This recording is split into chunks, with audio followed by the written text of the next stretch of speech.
14 اور 15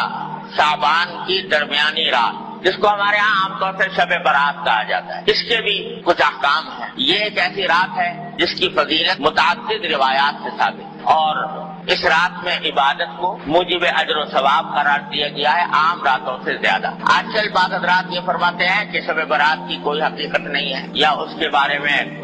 میں کوئی صحیح حدیث سے ثابت نہیں ہے۔ یہ بات درست نہیں۔ حقیقت میں شب برات کی فضیلت 17 صحابہ کرام رضی اللہ تعالیٰ عنہما سے روایت ہے، 17 صحابہ کرام سے، انہوں نے نبی کریم سرورت عالم صلی اللہ علیہ وسلم کی طرف سے یہ بیان فرمایا کہ اس رات میں عبادت کرنا فضیلت رکھتا ہے۔ ان میں سے بات روایتیں صنعت کے اعتبار سے کچھ کمزور بھی ہیں، لیکن مجموعہ ان تمام روایتوں کا 17 روایتوں کا یہ بے اصل اور بے بنیاد نہیں۔ اس لیے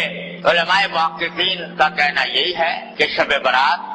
یہ محنت کش ایسے نوجوانوں کے لیے ایک مثال ہے جو بے روزگاری کا رونا تو روتے ہیں مگر اپنے زور بازوں پہ رزق حلال کے لیے تگدو نہیں کرتے۔ اور اس میں بعض روایتوں سے معلوم ہوتا ہے کہ اللہ رپورٹ نوید اکرم عباسی، بیورو چیف، شہادت نیوز اب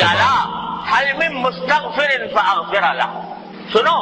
کیا کوئی ہے جو اپنے گناہوں کی مغفرت مانگنے والا ہو اور میں اس کی مغفرت کروں؟ حل من مبتلا فاعافیہ، ہے کوئی مبتلا مصیبت، مشکلوں میں مبتلا جس کی مصیبت کو میں عافیت سے تبدیل کروں؟ یہ ساری رات اللہ تبارک و تعالیٰ کی طرف سے اعلان ہوتا رہے۔ لہذا اس رات میں جاگنا اور عبادت کرنا یہ عام راتوں سے زیادہ فضیلت کا سبب ہے۔ دعائیں کرنا بشرطے کہ وہ عبادت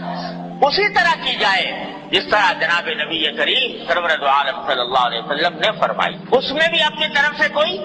اضافہ نہ ہو۔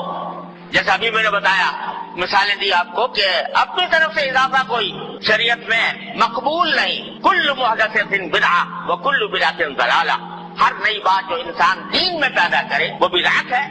اور ہر بدعت گمراہ ہے۔ تو شیطان تو انسان کے پیچھے لگا ہوا ہی ہے، اسے دیکھا کہ یہ رات فضیلت والی آنے والی ہے، تو اس فضیلت والی رات میں مسلمان متوجہ ہوں گے، اللہ تعالیٰ کی طرف رجوع کریں گے، عبادتیں کریں گے، دعائیں مانگیں گے، تو میرا تو گھاٹا ہو گیا۔ لہذا اس نے ایسے ایسے طریقے ایجاد کروا دیے کہ لوگ جو ہے عبادت سے ہٹ کر ان طریقوں میں لگ جائیں، اور ان کی وجہ سے اس رات سے جو فائدہ اٹھایا جا سکتا تھا وہ نہ اٹھاتا۔ کیا طریقے گھڑ لیے کہ بھائی نماز پڑھو یا نہ پڑھو، شب برات کا حلوہ ضرور پکاؤ، وہ نماز پڑھو یا نہ پڑھو، عبادت کرو یا نہ کرو، لیکن حلوہ پکانا ضرور فرض۔ اگر کوئی نہ پکائے تو قابل ملامت، لے بھائی اس کے گھر تو شب برات کا حلوہ بھی نہیں پکتا، یہ بڑا وہابی ہے، یہ جو ہے ایسا کنجوس ہے، بخیل ہے کہ اس کے گھر میں حلوہ ہی نہیں پکتا۔ اب کوئی خدا کا بندہ پوچھے کہ بھئی حلوے کا کہیں ذکر قرآن میں، حدیث میں، صحابہ کرام کے تعامل میں کہیں ہے کہ بھئی شب برات کے دن حلوہ پکنا چاہیے؟ نہ قرآن میں اللہ تعالیٰ نے فرمایا، نہ نبی کریم سرورت عالم صلی اللہ علیہ وسلم نے ارشاد فرمایا، نہ صحابہ کرام کے عمل میں کہیں اس کا کوئی دور دور کوئی نشان نظر آتا ہے، مگر یہ حیاتی بات اور اس کو فرض اور واجب سے زیادہ ضروری قرار دے۔ کوئی پوچھے بھائی حلوہ نہ پکاؤ یہ بدعت ہے، ارے بھائی حلوہ پکانے میں کیا ہے؟ حلوہ کوئی حرام چیز ہے؟ تو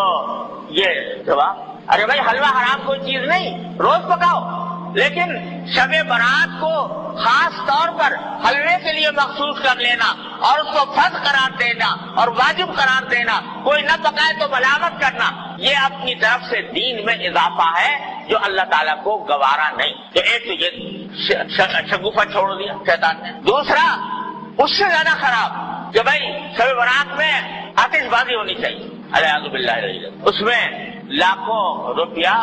آگ میں جلا دیا آتش بازی کرنے سے۔ آتش بازی ہو رہی ہے اور آپ جانتے ہو کہ اس آتش بازی نے جانے کتنے بے گناہوں کی جان لی ہے۔ بوری بازار کراچی کا آج بھی گواہ ہے اسی شب برات کی آتش بازی کی ہلاکتوں کا گواہ ہے کہ کس طرح پورا کا پورا بازار جو ہے وہ نظر آتش ہو گیا، جل کر بھسم ہو گیا۔ اب پھر بھی وہ بات ہے کہ نہ قرآن میں، نہ حدیث میں، نہ صحابہ کرام کے تعامل میں، نہ بزرگان دین کی وصیتوں میں کہیں بھی نہیں۔ اپنی طرف سے شب برات کے ساتھ آتش بازی کا شگوفہ چھوڑ یہ شیطان۔ حلوہ پکانا تو چلو بھائی عام دنوں میں جائز تھا، حلال تھا، یہ آتش بازی جو ہے تو عام دنوں میں بھی اس طرح آتش بازی کرنا کہ جس میں پیسے کا ضیاع ہو جس میں جانے ضائع ہونے کا اندیشہ ہو، یہ تو عام دنوں بھی حرام ہے۔ تو اس مبارک رات میں جس میں اللہ تعالیٰ گناہوں کی مغفرت مانگنے کو فرما رہے ہیں، جس میں دعائیں مانگنے کو فرما رہے ہیں، اس میں یہ کام کرنا تو اتنی بری بات ہے کہ یہ چھوڑ دیں۔ تیسرا یہ کہ بھائی یہ راتیں جو ہوتی ہیں جس میں جاگنے کا حکم دیا گیا ہے عبادتوں کا، اس کا اصل طریقہ یہ ہے کہ آدمی براہ راست اپنے پروردگار کے ساتھ رابطہ اور رشتہ قائم کرے، تنہائی میں، خلوت میں اللہ تبارک و تعالیٰ کی بارگاہ میں حاضر ہو، وہ ہو اور اس کا اللہ ہو، اور وہ اس میں عبادت بھی کرے، سجدے بھی کرے، دعائیں بھی مانگے، تلاوت بھی کرے۔ جتنا آدمی خلوت میں، تنہائی میں اللہ تبارک و تعالیٰ کی عبادت کرے گا، اتنا ہی اللہ کے ساتھ مضبوط تعلق پیدا ہوگا، اتنا ہی اجر و ثواب ملے گا، اتنی دعائیں انشاءاللہ قبول ہوں گی۔ لیکن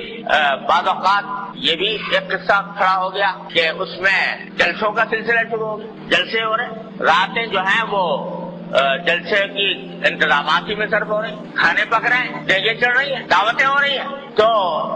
نتیجہ یہ کہ وہ اوقات جن کا لمحہ لمحہ قیمتی تھا وہ جلسوں کے انتظامات میں صرف ہو رہا ہے، دیگیں چڑھ رہی ہیں، کھانا پک رہا ہے اور لوگ دعوتیں کر۔ ارے بھائی، یہ اللہ نے رات عطا فرمائی ہے، یہ اس کا جتنا بھی حصہ موقع مل جائے، اچھا تو ہے کہ پوری رات پوری نہ ہو سکے، جتنا موقع مل جائے گوشہ تنہائی میں اپنے اللہ سے رابطہ قائم کرو، جیسا کہ نبی کریم صلی اللہ علیہ وسلم فرمایا۔ تو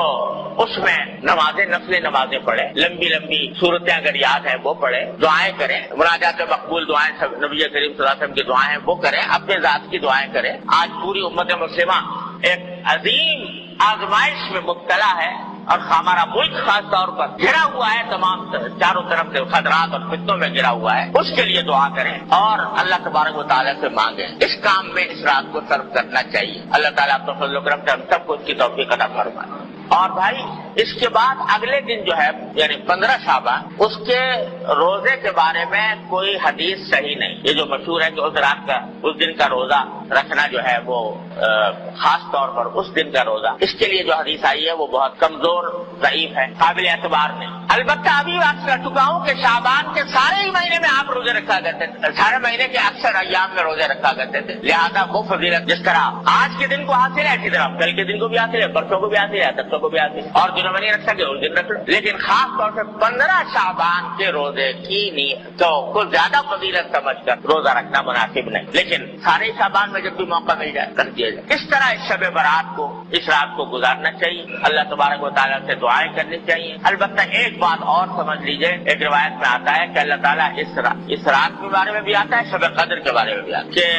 اللہ تعالیٰ اس رات میں اتنے لوگوں کی مغفرت فرماتے ہیں جس میں قبیلے کلب کی بکریوں کے بال، آپ نے یہ فرمایا، قبیلہ کلب بہت بڑا قبیلہ تھا، ان میں بکریاں بہت ہوتی، ہر بکری کے جسم پہ بال بہت ہوتے، تو سارے قبیلے کی بکریوں کے بال جتنے ہیں اتنے انسانوں کے لگا مغفرت ہوتا، مگر فرمایا 2 آدمیوں کی مغفرت نہیں، اللہ بچائے۔ ایک وہ جو کسی مسلمان سے کینہ رکھتا ہو، کسی مسلمان، کینے کے معنی یہ کہ اس کی بدخواہی پر آمادہ ہو، بلا وجہ اس کو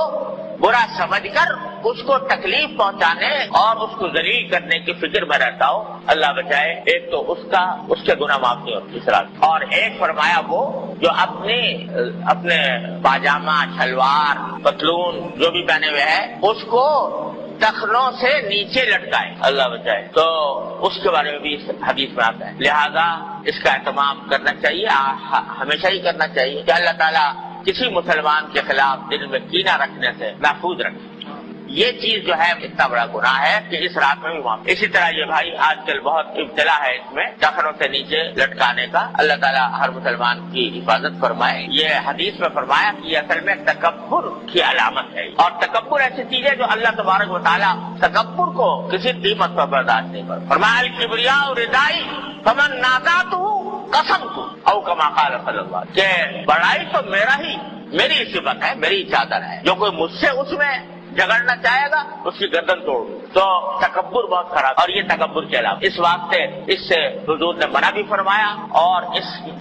جگہ پر خاص طور سے اس کا ذکر فرمایا۔ اس کا بھی بھائی ہر مسلمان، کیا اس میں فائدہ ہے کہ آدمی لٹکا لے، ٹخنوں کے لیے چلا جائے گا تو کیا فائدہ حاصل ہو جائے گا، کون سی دولت مل جائے گی، کون سی لذت حاصل ہو جائے گی، لیکن نبی کریم صلی اللہ علیہ وسلم کے حکم کی مخالفت ہوگی، اتنی بڑی وعید کا سامنا کرنا ہوگا۔ ہاں بھائی یہ بات بھی رہ گئی کہ شب برات میں قبرستان جانے کا مطلب مسئلہ. ایک مرتبہ ایک روایت میں آتا ہے کہ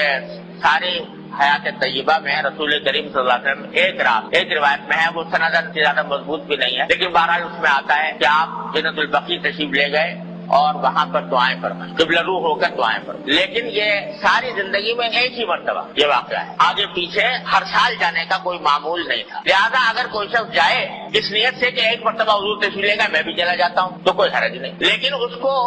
ایک مستقل سنت قرار دینا کہ ہر سال جانا ضروری ہے، یہ سمجھنا درست نہیں. اس طرح اگر کوئی شخص اگر جا کر اپنے مردوں کے حق میں دعائیں کرے، اپنے حق میں دعائیں کرے تو اس میں کوئی مذائقہ بھی نہیں.